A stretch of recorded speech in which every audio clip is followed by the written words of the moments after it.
Haibane Renmei.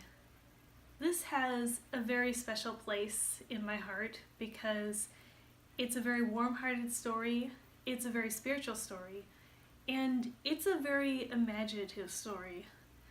And even though this is a cartoon, I think this is a work with a lot of literary merit to it.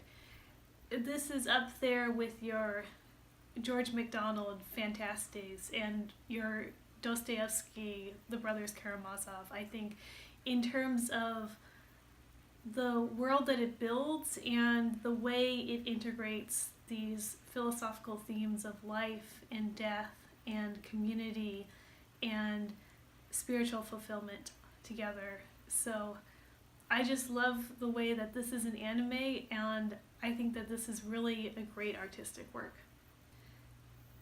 Haibane Renmei starts with a girl waking up in an entirely new world, and she has no memories of where she came from or who she is or what her name is or anything like that. And she learns that she's not even human, or not anymore. She soon grows wings out of her back and she's given a halo, and she learns that she is this angelic being called a Haibane, but no one really knows what that is or where they came from. And the rest of the story is basically just her finding her place in this new world as a Haibane and figuring out who she is and what she's supposed to do.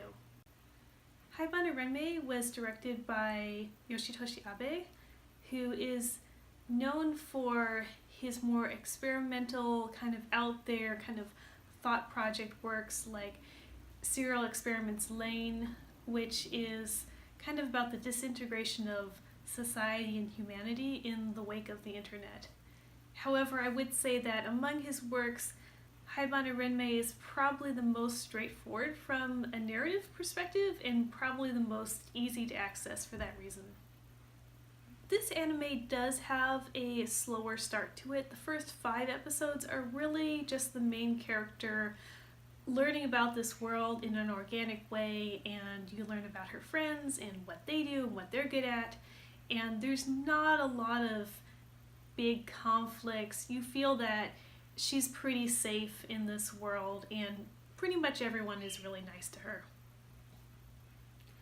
However, I think that especially in a visual medium like film or animation, telling the story of someone's everyday life is not necessarily boring and not necessarily without conflict. A good example of this is the film Au revoir les enfants, which starts out just as the story of an average French schoolboy during World War II, and it ends up in this really heart-wrenching, horrible place where you see the devastation that the Nazi regime did to people's lives. And a lot of the beginning scenes, which are just like these petty squabbles and little difficulties that don't seem that important, actually hint about these bigger conflicts that are going to come. And so that's kind of my non-spoilery way of saying that a lot of the little conflicts that get set up in the first half of Haibane Renmei turn out to actually be pretty important for the second half. When you look at the animation of this show, it's pretty clear that they did not have a huge budget. There's not a lot of detailed movement, but that doesn't mean that the animators weren't talented or that there isn't good animation on this, because they get the emotions of the characters through the framing and through the editing and through the drawings and the character design, and the backgrounds, they're so beautiful, but they're kind of gray and misty, and they kind of look like this old-timey photograph, and every shot you can tell that this is the Haibane Renmei world, this is from this show, and it does such a good job of establishing the place and establishing the characters, which is what animation is supposed to do. So you can probably tell that this is another anime about a group of younger girls. But what's unusual about this show is that a lot of the time you kind of feel like you're looking at this group of girls from the outside. Like you're thinking, oh, they're so cute, like friendship, it's so much fun to watch them.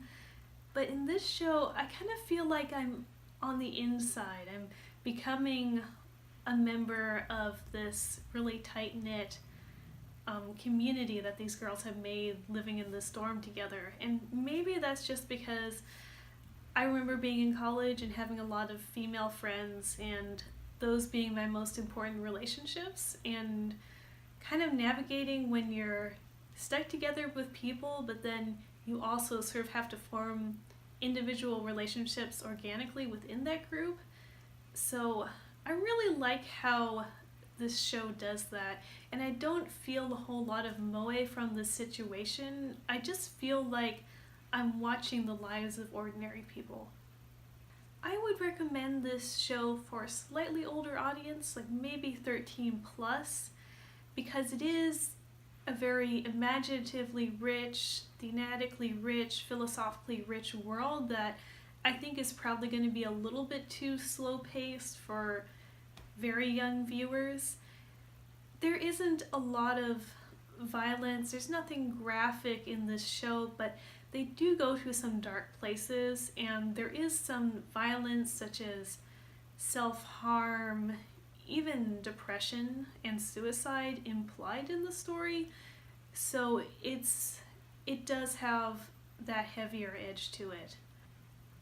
But at the end, it is very uplifting, and it does have a positive message. So I just love this show, and every time I finish it, I feel really peaceful and hopeful inside.